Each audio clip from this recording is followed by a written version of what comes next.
Hello friends, एक बार फिर से आप सभी का स्वागत है आपके अपने यूट्यूब चैनल जीके विद एमकेएफ में। फ्रेंड्स, आज की वीडियो आपको भारतीय संविधान से संबंधित टॉप 20 क्वेश्चन आंसर की मिलेगी और ये इस इंडियन कॉन्स्टिट्यूशन से संबंधित सीरीज का पार्ट नंबर 2 है, जिसके अंतर्गत आपको 20 प्रश्न मिलेंगे। और साथियों, ये 20 प्रश्न किसी भी परीक्षाओं के लिए महत्वपूर्ण रामबाण साबित होने वाले हैं, चाहे वो परीक्षा किसी भी लेवल की हो, कोई भी एग्जाम हो। और संविधान के महत्वपूर्ण स्रोत की जानकारी हम आपको इस वीडियो के अंतर्गत देंगे। और साथियों, यहाँ से एक या दो प्रश्न अवश्य ही बनता है, इसलिए वीडियो को बिना स्किप के एंड तक पूरा ध्यान से देखेगा। और हो सके तो फ्रेंड्स, अंतिम पूछे गए प्रश्न का आप आंसर कमेंट बॉक्स में लिखने का पूरा प्रयास किया करेगा। आप प्रश्न का जवाब नहीं देते फ्रेंड्स, यदि आप प्रश्न का जवाब लिखेंगे, डिटेल के साथ लिखेंगे, तो आपको चीज़ें याद रहेंगी, माइंड में बैठ जाएगी। तो चलिए फ्रेंड्स, वीडियो को शुरू करते हैं। पहला प्रश्न है कि मूल संविधान में कितने भाग थे? 22, 12, 27 या फिर 18? तो फ्रेंड्स, मूल संविधान में हमारे भाग थे 22। साथियों, यहाँ आप समझिएगा कि आपसे दो तरह से ऐसे प्रश्न पूछे जाएंगे। आपसे या तो पूछेगा मूल संविधान में या फिर पूछेगा वर्तमान संविधान में। साथियों, ये याद रखिएगा, वर्तमान और मूल में फ़र्क है। मूल संविधान का मतलब है जब हमारा संविधान बन के तैयार हुआ था तो उसको हमने मूल संविधान कहा, और वर्तमान में जो अब है फिलहाल, तो इसलिए फ्रेंड्स याद रखिएगा, जब हमारा संविधान बन के तैयार होता उस समय पर उसमें 22 भाग थे। चलिए नेक्स्ट क्वेश्चन। मूल संविधान में कुल कितनी अनुसूचियां थी? जब संविधान बना था तो उस समय पर उसमें कितनी अनुसूचियां थी? तो फ्रेंड्स, उसमें अनुसूचियां थी कुल 8, इसलिए option number C is the right answer. 8 अनुसूचियां थी। नेक्स्ट क्वेश्चन नंबर 23, वर्तमान में संविधान में कुल कितनी अनुसूचियां हैं? देखिए फ्रेंड्स, आपसे प्रश्न ऐसे ही पूछेगा, वर्तमान में पूछेगा या फिर मूल संविधान में पूछेगा। तो बताइए फ्रेंड्स, वर्तमान में कितनी अनुसूचियां हैं? तो साथियों, वर्तमान में अनुसूचियां हैं 12, option number D is the right answer. और जब संविधान बना था अर्थात मूल संविधान में अनुसूचियां थी 8, लेकिन अब है 12। नेक्स्ट 24, कि भारतीय संविधान का 2/3 भाग कहाँ से लिया गया है? बताइए फ्रेंड्स, मोस्ट इंपोर्टेंट क्वेश्चन है। भारत शासन अधिनियम 1935, भारत शासन अधिनियम 1918, भारत शासन अधिनियम 1945 या फिर इनमें से कोई भी नहीं? तो इसका राइट आंसर है friends option number A, Bharat शासन अधिनियम 1935।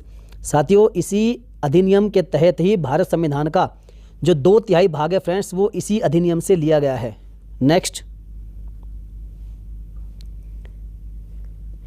अगला प्रश्न है कि भारतीय संविधान में भारत शासन अधिनियम 1935 के अधिनियम से लगभग कितने अनुच्छेद लिए गए हैं? Very very most important question. तो साथियों, इसका जो राइट आंसर है वह हो जाएगा ऑप्शन नंबर बी। जो साथियों, जो हमारा भारतीय संविधान है उसमें इस अधिनियम 1935 से, इससे फ्रेंड्स लगभग 250 से के आसपास अनुच्छेद लिए गए हैं। अगला प्रश्न है कि मौलिक अधिकार निम्न में से किस देश से लिए गए हैं? फ्रेंड्स, सभी प्रश्नों को ध्यान से देखेगा, आगे आने वाले जितने प्रश्न हैं मोस्ट इंपोर्टेंट है, और यहाँ से पक्का एक या दो प्रश्न बनता है। और आपको as a Indian, as a भारतीय आपको मालूम होना भी चाहिए कि हमारे संविधान में कौन सी प्रक्रिया या फिर किस आर्टिकल के तहत जो प्रावधान है वो किस देश के संविधान से लिया गया है। तो साथियों, इसका जो राइट आंसर है वह हो जाएगा ऑप्शन नंबर ए, संयुक्त राज्य अमेरिका। जो मौलिक अधिकार है फ्रेंड्स, ये मोस्ट इंपोर्टेंट मौलिक अधिकार, यहाँ से एक प्रश्न अवश्य आता है हर परीक्षा में, इसलिए याद रखिएगा साथियों, जो मौलिक अधिकार है वे लिए गए थे संयुक्त राज्य अमेरिका के संविधान से। चलिए नेक्स्ट, कि न्यायिक पुनरावलोकन, संविधान की सर्वोच्चता और न्यायपालिका की स्वतंत्रता, ये सभी किस देश से लिए गए हैं? ऑस्ट्रेलिया, आयरलैंड, रशिया या फिर अमेरिका? तो साथियों, इसका भी राइट आंसर हो जाएगा ऑप्शन नंबर डी, अमेरिका। जो न्यायिक पुनरावलोकन है साथियों, जो न्याय का जो पुनरावलोकन किया जाता है या फिर, और जो संविधान की सर्वोच्चता है, अर्थात आप सभी जानते हैं कि हमारे भारतवर्ष में हमने संविधान को सर्वोपरि रखा है, अर्थात सबसे ऊपर रखा है। यहाँ संविधान सबसे ऊपर है, सबसे ऊंचा है, और बाकी सभी बाद में है। तो यहाँ जो भी कार्रवाई होगी, जो भी कानून बनेगा, संविधान को ध्यान में रखकर ही बनाया जाएगा। और उसके बाद न्यायपालिका की स्वतंत्रता। तो साथियों, जो न्यायपालिका है, ये हमारे संविधान में उल्लेख है कि जो हमारे न्यायपालिका है वह स्वतंत्र रूप से कार्य करेगी, उस पर किसी का भी दबाव नहीं होगा। तो ये सभी जो प्रावधान है फ्रेंड्स, ये लिए गए हैं अमेरिका के संविधान से। ये मोस्ट इंपोर्टेंट क्वेश्चन है फ्रेंड्स, याद रखिएगा। आगे बढ़ते हैं। अगला प्रश्न है कि निर्वाचित राष्ट्रपति एवं उस पर जो महाभियोग की प्रक्रिया लगाई जाती है फ्रेंड्स, वह किस देश से ली गई है? दक्षिण अफ्रीका, आयरलैंड, संयुक्त राज्य अमेरिका या फिर कनाडा? तो साथियों, इसका राइट आंसर हो जाएगा ऑप्शन नंबर सी, संयुक्त राज्य अमेरिका। फ्रेंड्स, जो निर्वाचित राष्ट्रपति है, अर्थात मतलब कि राष्ट्रपति किस प्रकार से निर्वाचित होता है और उस पर जब महाभियोग की प्रक्रिया लगती है तो वह उसका क्या प्रावधान है, उस पर महाभियोग लगाने की क्या प्रक्रिया है, और जो निर्वाचित राष्ट्रपति है साथियों, ये सब प्रक्रियाएं कहाँ से ली गई है? संयुक्त राज्य अमेरिका के कॉन्स्टिट्यूशन से ली गई है, याद रखिएगा, मोस्ट इंपॉर्टेंट। नेक्स्ट क्वेश्चन की ओर बढ़ते हैं। अगला प्रश्न है कि न्यायाधीशों को हटाने की विधि एवं वित्तीय आपात यह दोनों ही किस देश के संविधान से लिए गए हैं? बताइए साथियों, जो न्यायाधीशों को हटाने की विधि है जो आर्टिकल 61 के तहत है, किसके? आर्टिकल 61, इसके अंतर्गत जो न्यायाधीशों को हटाने की जो प्रक्रिया है और साथियों जो वित्तीय आपात है, ये दोनों ही लिए गए हैं अमेरिका के संविधान से। Option number A is the right answer. ये सभी अमेरिका के संविधान से लिए गए हैं। साथियों याद आपको कमेंट में बताना है कि बताइए वित्तीय आपात ये किस आर्टिकल के तहत आता है। हमने आपको बता दिया कि जो न्यायाधीशों को हटाने की प्रक्रिया है, जो विधि है, वो आर्टिकल 61 के अंतर्गत है। अब वित्तीय आपात का आप बताइए फ्रेंड्स, ये मोस्ट इंपोर्टेंट क्वेश्चन है, बहुत बार पूछा जाता है। यदि आपको मालूम है तो आप कमेंट में छापिएगा फटाफट। चलिए आगे बढ़ते हैं। अगला प्रश्न है कि संसदीय शासन प्रणाली किस देश से ली गई है? जो संसद की हमारे शासन की जो प्रणाली है, किस प्रकार से सांसदों का चुनाव होता है या फिर जो संसद की जो शासन प्रणाली है साथियों, यह है ली गई है ऑप्शन नंबर बी ब्रिटेन के संविधान से। याद रखिएगा, मोस्ट इंपॉर्टेंट है। संसदीय शासन प्रणाली ली गई है ब्रिटेन के संविधान से। आगे बढ़ते हैं। अगला प्रश्न है फ्रेंड्स, क्वेश्चन नंबर 31, एकल नागरिकता का विधान किस देश से लिया गया है? अमेरिका, दक्षिण अफ्रीका, सोवियत संघ या फिर ब्रिटेन? तो साथियों इसका राइट आंसर हो जाएगा ऑप्शन नंबर डी ब्रिटेन। आप सभी जानते हैं कि हमारे भारतवर्ष में इकहरी नागरिकता का विधान है, मतलब कि यहाँ पर जो नागरिकता है फ्रेंड्स वो एकल नागरिकता है। इसका मतलब ये है कि यदि आप किसी और देश की नागरिकता को ग्रहण कर लेते हैं तो स्वतः ही अर्थात ऑटोमेटिक आपकी भारत की नागरिकता समाप्त हो जाएगी। इस प्रकार से आपके पास सिर्फ एक ही नागरिकता बचेगी, या तो यहाँ की या विदेश की। लेकिन फ्रेंड्स जो अमेरिका है यहाँ पर ऐसा नहीं है, यहाँ पर दो तरह की नागरिकता मिलती है। कौन कौन सी? एक तो फ्रेंड्स मिलती है एक देश की नागरिकता और उसके बाद एक नागरिकता मिलती है वहाँ पर राज्य की। लेकिन हमारे भारत में राज्य की नागरिकता नहीं मिलती, यहाँ पर सिर्फ एक ही नागरिकता मिलती है भारत की, देश की। इसलिए याद रखिएगा, यदि अमेरिका के बारे में पूछ लिया जाए तो यहाँ पर दो तरह की द्वि नागरिकता का विधान है और हमारे भारत में एकल नागरिकता का विधान है। और ये प्रक्रिया, ये विधान लिया गया है ब्रिटेन के संविधान से। नेक्स्ट क्वेश्चन नंबर 32, विधि निर्माण की प्रक्रिया निम्न में से किस देश से ली गई है? जो विधि निर्माण की प्रक्रिया अर्थात जो कानून बनाने की क्या प्रक्रिया है, किस प्रकार से कानून का निर्माण होगा, तो साथियों यह प्रक्रिया ली गई है ऑप्शन नंबर ए ब्रिटेन। साथियों विधि निर्माण की प्रक्रिया भी ली गई है ब्रिटेन के संविधान से। नेक्स्ट क्वेश्चन की ओर बढ़ते हैं। अगला प्रश्न है कि नीति निर्देशक तत्व कहाँ से लिए गए हैं? मोस्ट इंपॉर्टेंट प्रश्न है साथियों, छाप लीजिएगा आप कहीं भी। इसका राइट आंसर है ऑप्शन नंबर ए आयरलैंड से। जो राज्यों के नीति निर्देशक तत्व हैं साथियों ये लिए गए हैं आयरलैंड के संविधान से। फ्रेंड्स यदि आपको वीडियो अच्छी लग रही है तो आपको कमेंट करिएगा और कमेंट करके बताइएगा कि आपको वीडियो कैसी लगी। और साथियों यदि आपने अभी तक लाइक नहीं किया तो साथियों आपके लाइक से हमें मोटिवेशन मिलता है, हमें प्रेरणा मिलती है, हमारा उत्साहवर्धन होता है। यदि आपको वीडियो यूज़फुल लगती है, आपको वीडियो का कंटेंट यूज़फुल लगता है, पेपर में आने के लायक लगता है, तो साथियों आप लाइक जरूर करिएगा। तो क्वेश्चन नंबर 34 है कि राष्ट्रपति के निर्वाचक मंडल की व्यवस्था कहाँ से ली गई है? Very very most important question. इसका भी right answer option number D Ireland. जो राष्ट्रपति का निर्वाचक मंडल है साथियों इसकी व्यवस्था ली गई है आयरलैंड के संविधान से। चलिए आगे बढ़ते हैं।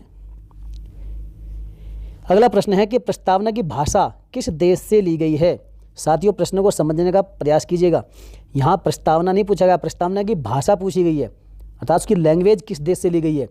यदि साथियों प्रश्न पूछा जाए कि प्रस्तावना किस देश से ली गई है तो उसका आंसर अलग हो जाएगा। लेकिन यदि पूछ लिया जाए कि प्रस्तावना की लैंग्वेज किस देश से ली गई है, जो हम कहते हैं कि हम भारत के लोग, भारत को एक संपूर्ण प्रभुत्व संपन्न, इस प्रकार से जो उसकी भाषा है, जो लैंग्वेज है, तो साथियों वह ली गई है ऑप्शन नंबर ए ऑस्ट्रेलिया के संविधान से, प्रस्तावना की भाषा। चलिए नेक्स्ट आगे बढ़ते हैं। संघ राज्य संबंध तथा शक्तियों का विभाजन की प्रक्रिया किस देश से ली गई है? जापान, फ्रांस, ऑस्ट्रेलिया या फिर सोवियत संघ या सोवियत रूस? तो साथियों इसका right answer option number C Australia के। जो साथियों संघ राज्य संबंध है अर्थात जो केंद्र और राज्यों के बीच में जो भी संबंध है या फिर उनके बीच में जो शक्तियों का विभाजन है अर्थात शक्तियों का बंटवारा है, तो ये सब जो प्रक्रिया है साथियों यह ली गई है ऑस्ट्रेलिया के संविधान से। याद रखिएगा मोस्ट इंपॉर्टेंट क्वेश्चन है। यदि पूछ लिया जाए कि संघ राज्य संबंध या फिर उनके बीच में शक्तियों का बंटवारा, इसकी प्रक्रिया कहाँ से ली गई है? ऑस्ट्रेलिया से ली गई है। आगे बढ़ते हैं। क्वेश्चन नंबर 37 है कि समवर्ती सूची का प्रावधान कहाँ से लिया गया है? बताइए फ्रेंड्स, मोस्ट इंपोर्टेंट क्वेश्चन है। समवर्ती सूची का प्रावधान भी लिया गया है फ्रेंड्स ऑस्ट्रेलिया के संविधान से। और जो है समवर्ती सूची को कहाँ रखा गया फ्रेंड्स, ये इसको अनुसूची 7 में रखा गया है साथियों। इसको अनुसूची 7 में रखा गया है, किसे, समवर्ती सूची को। आप सब जानते हैं कि सूचियाँ कितने प्रकार की होती है। तो साथियों याद रखिएगा, समवर्ती सूची जिसमें राज्य और केंद्र दोनों के ही प्रावधान होते हैं, दोनों के ही इसमें नियम होते हैं, दोनों के प्रावधान होते हैं। साथियों यह लिया गया ऑस्ट्रेलिया के संविधान से। आगे बढ़िए, अगला प्रश्न है कि भारतीय संविधान की प्रस्तावना किस देश के संविधान से ली गई है। साथियों ये आ गया प्रश्न वही जिसके बारे में हमने आपको चर्चा की थी। प्रश्न यदि पूछा जाए कि प्रस्तावना की भाषा, तो वह ली गई ऑस्ट्रेलिया से। लेकिन अगर पूछा गया कि भारतीय संविधान की प्रस्तावना किस देश से ली गई है, जो हमारी प्रियम्बल है, वह ली गई है फ्रेंड्स ऑप्शन नंबर ए, संयुक्त राज्य अमेरिका से। मोस्ट इंपोर्टेंट क्वेश्चन है। आगे बढ़िए, अगला प्रश्न है क्वेश्चन नंबर 39 कि मौलिक कर्तव्य कहाँ से लिए गए हैं। जो साथियों हमारे मूल कर्तव्य है वह कहाँ से लिए गए हैं, जापान, सोवियत रूस, अमेरिका या फिर आयरलैंड। तो वे लिए गए हैं option number B is the right answer, Soviet रूस। साथियों यदि सोवियत रूस आ जाए, यदि इसकी जगह सोवियत संघ आ जाए, या फिर खाली रशिया या रूस आ जाए, तो साथियों सभी एक ही है।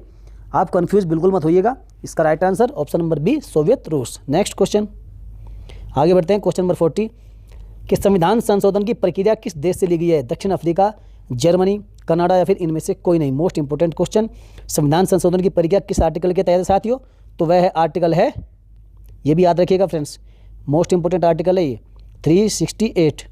इस आर्टिकल के तहत ही संविधान संशोधन की प्रक्रिया फॉलो की जाती है। और साथियों यह ली गई है ऑप्शन नंबर ए, दक्षिण अफ्रीका के संविधान से। अर्थात हमारे संविधान में यदि कोई संशोधन करना है तो उसकी प्रक्रिया किस प्रकार से होगी, क्या उसका विधान है, तो वह सब लिया गया है दक्षिण अफ्रीका के कॉन्स्टिट्यूशन से। वेरी मोस्ट इंपोर्टेंट क्वेश्चन है, छाप लीजिएगा। आगे बढ़िए, एक प्रश्न एक्स्ट्रा आज के लिए आपके लिए कि भारतीय संविधान निम्न में से कैसा संविधान है। बताइए फ्रेंड्स, अर्धलिखित है, लिखित है या अलिखित है या फिर मौखिक है। तो साथियों आपसे भी जानते हैं कि जो भारत का संविधान पूरे विश्व में सबसे बड़ा संविधान भारत का है, वो भी लिखित। कैसा है फ्रेंड्स, भारत का संविधान लिखित है और विश्व का सबसे बड़ा लिखित संविधान है साथियों। चलिए साथियों, आज का प्रश्न आपके लिए है, आपको बताएं कमेंट बॉक्स में कि मौलिक कर्तव्य कहाँ से लिए गए हैं, सोवियत संघ, आयरलैंड, अमेरिका या फिर ब्रिटेन। यदि आपने वीडियो को ध्यानपूर्वक केयरफुली देखा होगा तो आप इस प्रश्न का आंसर विद डिटेल आप कमेंट बॉक्स में ज़रूर लिखेंगे। तो चलिए फ्रेंड्स, यदि आपको वीडियो अच्छी लगी है तो वीडियो को लाइक जरूर करिएगा, अपने सभी साथियों में शेयर भी कर दीजिएगा, और हो सके तो फ्रेंड्स कमेंट करके बताइएगा कि वीडियो आपको कैसी लगी है। यदि किसी भाई बहन ने अभी तक चैनल को सब्सक्राइब नहीं किया तो चैनल को सब्सक्राइब करके बेल आइकन को प्रेस कर ले, ताकि आने वाले समय में आपके पास सभी वीडियो की नोटिफिकेशन पहुंच सके। चलिए फ्रेंड्स, वीडियो देखने के लिए आपका बहुत बहुत धन्यवाद। मिलेंगे फिर किसी नेक्स्ट वीडियो में। जय हिंद, वंदे मातरम।